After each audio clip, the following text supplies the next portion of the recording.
Nila sa akin was about that video. In that video, ang pinag-usapan ko ay yung vulnerability ng mga ACM ng COMELEC. Ang point ko was, kapag connected sa internet, yung voting machine before mag-print ng election return, pwedeng dayain yung resulta ng election. Paano? Kasi ganito gumagana ang ating voting machines, parang basketball. Habang bumoboto, may running score. Pero yung running score natin na yun, walang may alam. Malalaman mo lang siya kapag nag-print ng election returns, tapos isi-send ng makina yung resulta doon sa server ng COMELEC. Ngayon, ang problema is kapag yung source code ng makina ay corrupted, merong malicious na code.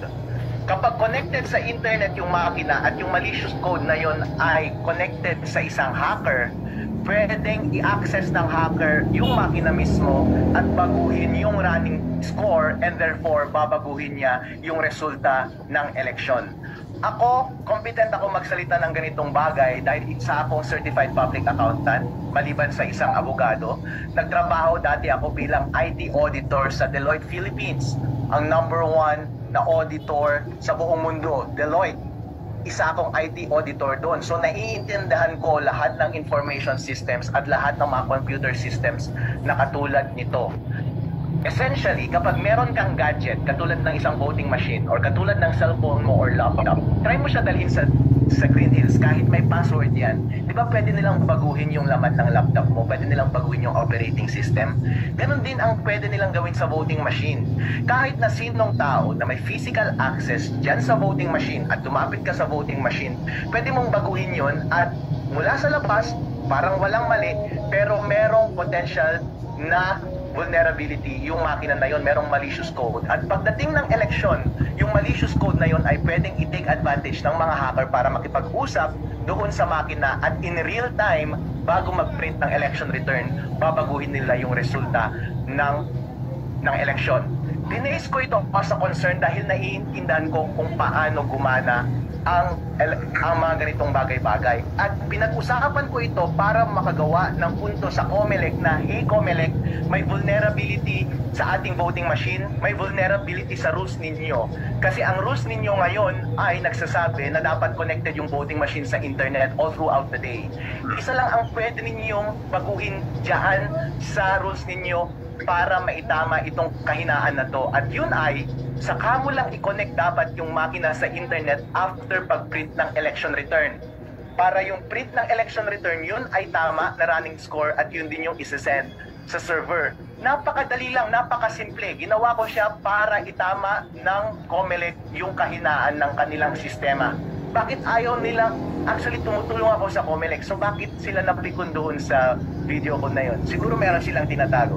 So ang sinasabi niyo ba dun sa video ay ang proseso mismo, how to hack the ACM and the system of COMELEC? Dinemonstrate ko yung vulnerability, and the way you demonstrate a vulnerability. Narinig po ninyo yung sinabi ng mama na to, nakalimutan ko lang po ang pangalan niya, pasensya na po kayo. Ang pangalan niya yata ay Jeril Harold Respicio. Yun, Jeril Harold Respicio. Kung hindi ako magkakamali ha, pakinggan po ninyo ang sinabi niya banda rito, pakinggan po ninyo ha. Pakinggan ninyo. Ng election return. Para yung print ng election return, yun ay tama na running score at yun din yung isa-send sa server. Napakadali lang, napakasimple. Ginawa ko siya para itama ng COMELEC yung kahinaan ng kanilang sistema. Bakit ayaw nila? Actually, tumutulong ako sa COMELEC. So bakit sila napikon doon sa video ko na yun? Siguro meron silang tinatago. Siguro meron silang tinatago. Kasi po mga ka-reaction, hindi ka pwedeng mga tuwiran sa taong ito. Si Attorney Jeril, kung pangalan man niya ay Attorney Jeril Harold, si Attorney Harold, isa po siyang eksperto pagdating po sa mga IT. Pwede po siyang manghack. Maririnig po ninyo mamaya na sasabihin niya na kaya ko manghack. Kaya yung mga hacker o yung kayang manghack na katulad ni Attorney Jeril Harold, napakatalino, no? Lawyer, accountant, hacker pa. Diba, hindi ko naman sinasabing hacker siya, pero pwede siyang, sabi niya, kaya kong manghack. So kung kaya niyang manghack, kaya niyang maging hacker.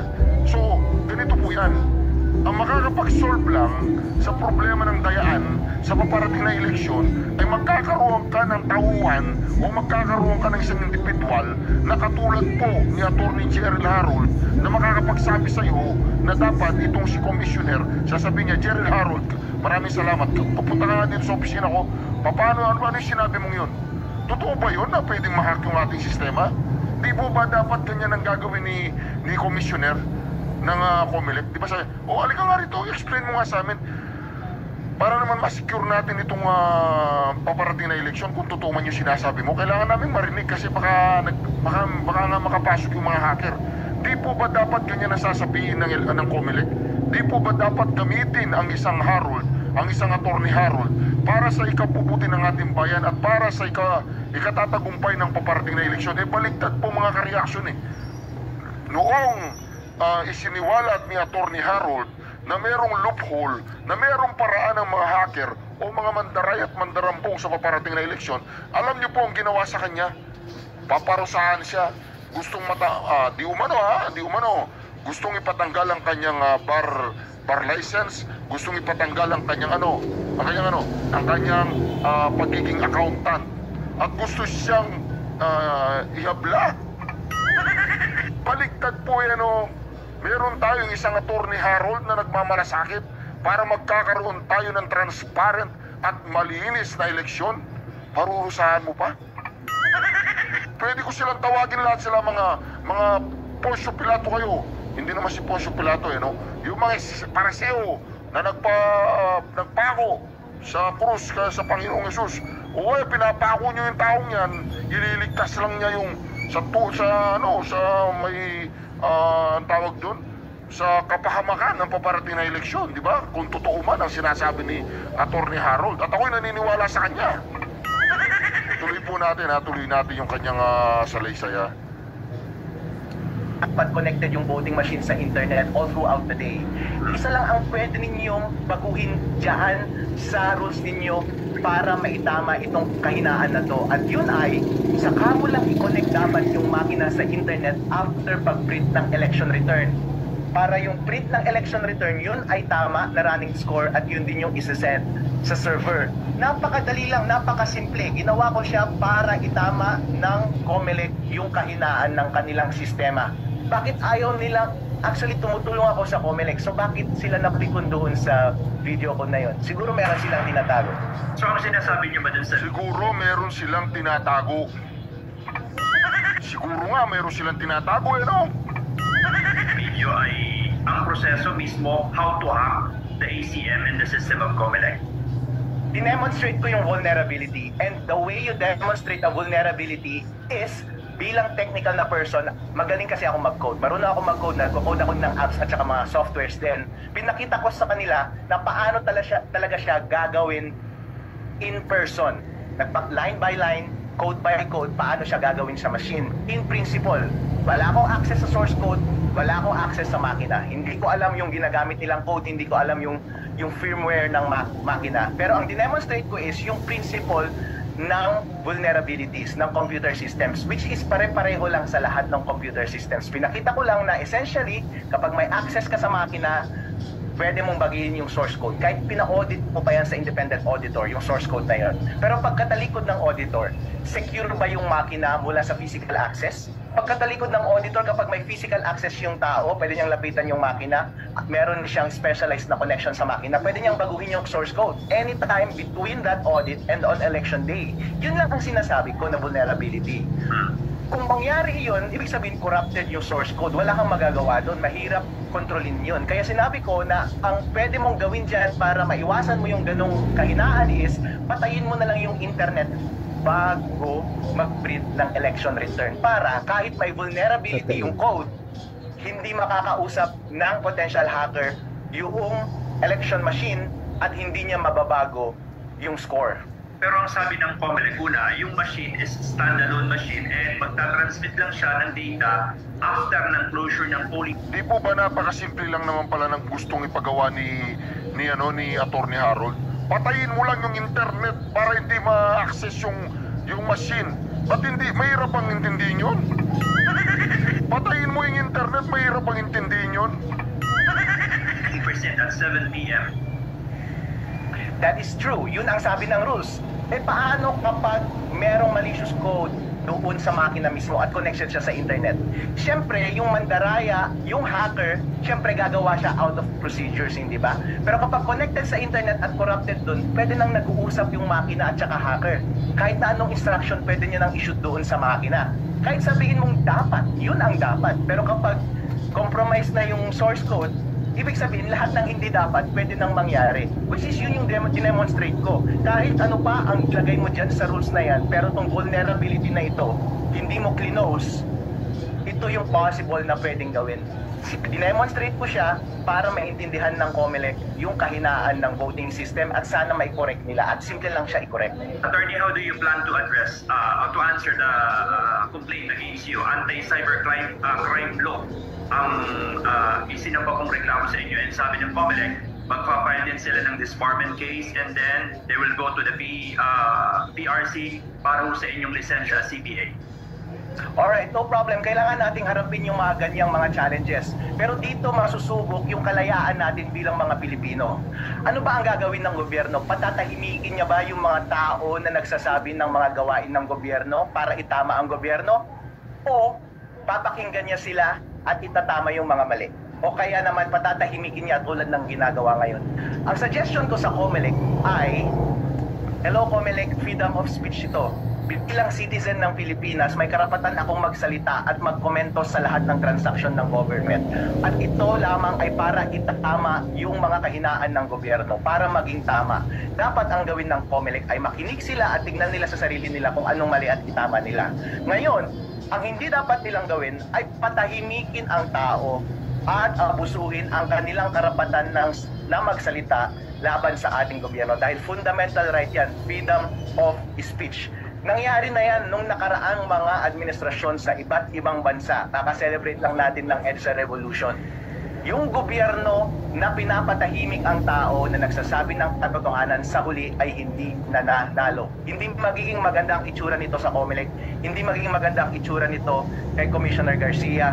Dapat maging mature siya sa approach, pakinggan niya yung concern and i-address niya yung concern mismo. Huwag niyang patahimikan yung tao kasi kapag ganun ang mangyayari, mukha lang silang guilty. Kapag hindi totoo yung sinasabi ko, let the public judge for themselves. Attorney, last na lamang po, ano kaya kung halimbawa yung gesture po ninyo or yung naging action ninyo instead of posting on social media ay nakipag-coordinate kayo sa COMELEC to inform them the vulnerability of the ACMs? Yep, nakipag-usap. Actually, nangyari yung ginawa ko sa social media kasi nag-demo yung COMELEC sa aming bayan. Tumatakbo kasi akong Vice Mayor Serena Mercedes ng Isabela at may demonstration sila ng machines. Bilang expert sa IT, kinausap ko yung mga COMELEC official kung paano talaga gumagana yung mga voting machine. At saka cross-reference ko yun, pinag-aralan ko yung mga procedure ng COMELEC, paano i-handle yung mga voting machine. And dun ko nakita yung vulnerability. Actually, release ko ito sa head ng COMELEC dun sa local namin. Nakausap ko rin yung probinsya ng COMELEC yung provincial head ng COMELEC sa aming probinsya sa Isabela. And you know what, kung anong sagot nila sa atin? Of course, i-expect mo defensive and dismissive. Hindi mo maaasahan na sasagot sila. Kapag kakausapin mo yung COMELEC ngayon, sa tingin mo seryosohin nila yung mga hinaing ko sa kanila.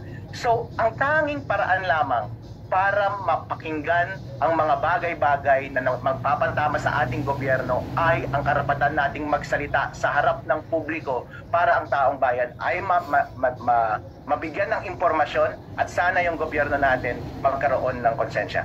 Alright. Attorney, maraming salamat po. Magandang hapon. Di po ba mga ka-reaction? Si attorney ay nagbigay lamang ng napakagandang... kaya nagtataka po ako dito mga ka-reaction yung mga survey na yan, huwag kayong maniwala dyan sa mga survey na yan. Hindi naman, masasabi ko sa inyo, hindi totoo. Unang-una, isang pinoproblema, ako personally, pinoproblema ko to Pinoproblema ko to. Bakit si Senator Congressman Rodante Marcoleta ay wala siya dyan sa mga survey? Pero kung maglakad ka sa daan, kung saan ka pumuntang lupalop ng Pilipinas, si Senator Congressman Rodante Marcoleta ay kilala siya. Kilala siya at ipoboto siya ng nakararaming Pilipino. Ang tanong, bakit wala siya sa lahat ng mga survey? Di po ba mga ka-reaction? Tanong lang ito, ito ba ay isang uri ng mind conditioning? Nasasabihin nila, oo, natalo si Marcoleta Dahil totoo naman, hindi siya lumilitaw sa mga survey. Di po ba? Si Marcoleta hindi lumilitaw sa mga survey. Ha? Si Senator Vic Rodriguez hindi rin lumilitaw sa mga survey. Di po ba mga kareaksyon? Yan po ang tinatawag nating ano? Yan po ang tinatawag nating napaka malisyoso po ng mga bagay na nangyayari ngayon kung hindi pakikinggan ng katulad ni Attorney Harold Respicio, kung hindi pakikinggan ng katulad ng eksperto pagdating sa mga computer at pagdating na posibleng magkaroon ng dayaan, at siya pa ang i-crucified nila, ipapako nila sa krus, dapat nga i-reward pa taong yan eh. Di ba? Sasabihin nga, okay, papakita ko sa inyo paano yung dayaan. Simple lang naman ang inihiling ko sa inyo yung tanggalin nyo yung internet connection at pagkatapos ma-print nung result, didugtong nyo yung internet connection para ma-send doon sa central, ano man yung sentro na yan, yung impormasyon. At dahil meron na tayong printed copies, di po ba mga kareaksyon, mahihirapan ng magmandaya yung mga hacker kasi tapos na yung bilangan. Di po ba mga kareaksyon? Simple lang naman ang inihiling ni Attorney Harold. Ito po mga kareaksyon, meron pa siyang isang interview dito. Ito po yung napakadelikado mga kareaksyon. Dahil baka mawawalang saysay lamang ang pangangampanya ng mga PDP laban. Alam po ba ninyo na maraming mga voters ngayon sa Pilipinas, i-share po ninyo ang video na ito maraming voters sa Pilipinas na ang iboboto lang nila PDP laban, hindi nila haluan. Black voting po yun. PDP laban lang. Mantagin mo yan. Kung PDP laban lang ang iboboto ng mga Duterte supporters, ano po ang laban ng mga kalaban, di ba? Ano ang laban nila? Kasi sila mag-aaway-away. Yung PDP laban, sure ball solid yung kanilang mga supporters Katulad ngayon, di ba? Di ba katulad ngayon? Nag-uusap-usap po tayo, nag-uusap-usap yung mga PDP laban supporters. Na PDP laban lang ang ipoboto natin, yung Magic 9. Ngayon, kung pwede palang madaya ang paparating na eleksyon, ano sa isa pa nitong ginagawa natin pangangampanya? Ano sa isa pa ng pagpapagod ng mga kandidato kung ang lugaw pala ay nailuto na, matagal na?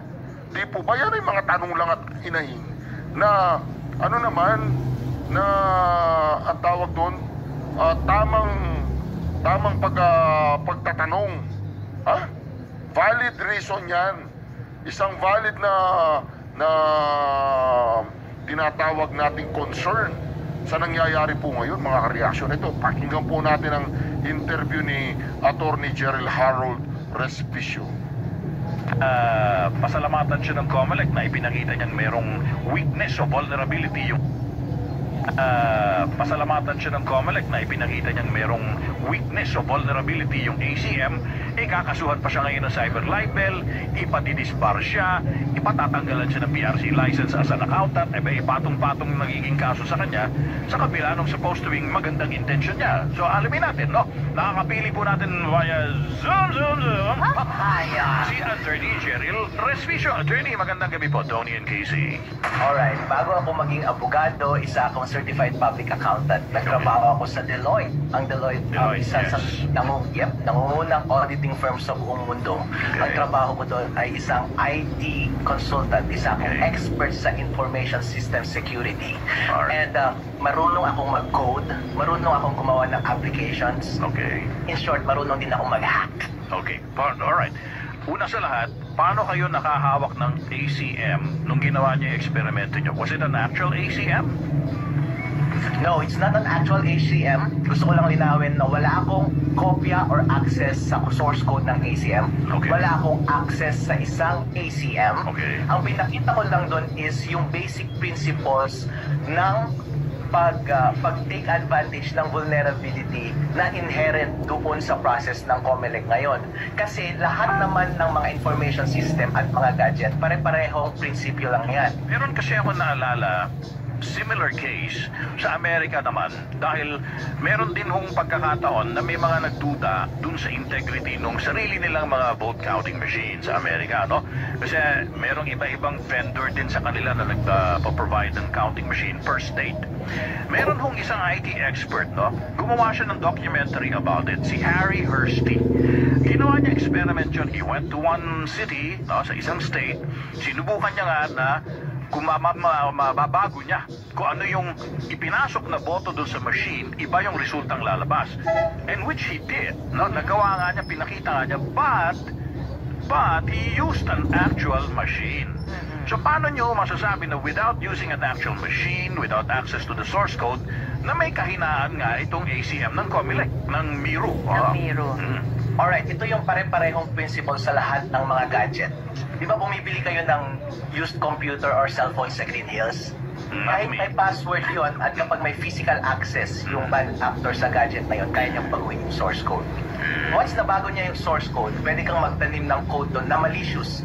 Na among others, pwede niyang bigyan ng access yung isang bad actor kapag connected sa internet na pwede niyang from behind, pwede niyang ma-access yung nangyayari sa loob ng machine. Kunento ko lang yung prinsipyo na yon. Yes. Actually, hindi ko ginamit yung code ng ACM. Because you don't have it. You don't have the Yep, code. Yeah. I don't have it. Pero, kapag ito yung sinabi ko sa COMELEC actually sa video na iyon, actually COMELEC, pare-parehong prinsipyo lang yan. Actually, pakinggan nyo yung sinasabi ko. Kung gusto ninyo, imbitahan nyo ako, tabihan nyo ako ng isang IT expert ninyo, kaya kong i-demonstrate itong vulnerability doon sa practice. Yun ang hinihintay ko na sabihin mo kasi katulad nga ni Harry Hursty, no?